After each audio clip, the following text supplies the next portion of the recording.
আমরা যারা স্থায়ী কর্মচারী আছি এবং পেনশনার আছি, বর্তমান রোপাতে 40% মহার্ঘ ভাতা বকেয়া।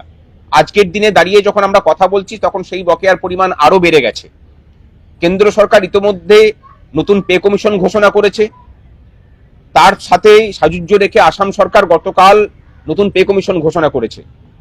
আমরা এই বিষয়ে সরকারের নীরবতাকে লক্ষ্য করে মাননীয় রাজ্যপালকে আমরা চিঠি দিয়েছি, যাতে করে উনি হস্তক্ষেপ করেন নতুন পে কমিশন ঘোষণা করার কাজে।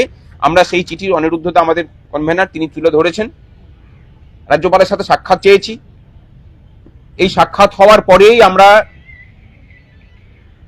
গোটা রাজ্যের প্রত্যেকটা ব্লকে, সাব ডিভিশনে এবং জেলাতে আমরা ডেপুটেশন দেব এবং তারপরে আগামী 27শে জানুয়ারি 2026 সাল বেলা 12টা থেকে শহীদ মিনারে আমরা অবস্থান জমায়েত করব, মহাসমাবেশ হবে সেখান থেকে।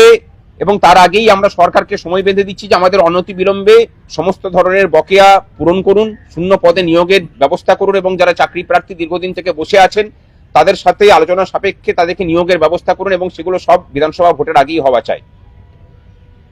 তাতে যদি কাজ না হয়, ফেব্রুয়ারির প্রথম অথবা দ্বিতীয় সপ্তাহে আমরা নবান্নের সামনে অবস্থান বিক্ষোভে বসবে, এই দুটো মঞ্চই যৌথভাবে।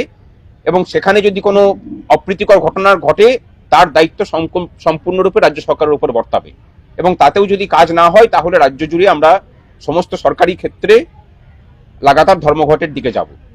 ধর্মঘটের দিন এখনো পর্যন্ত ঠিক আমরা এই কারণে করিনি, যেহেতু আমরা চাই যে আলাপ আলোচনার মাধ্যমে সমস্যাগুলোর সমাধান হোক।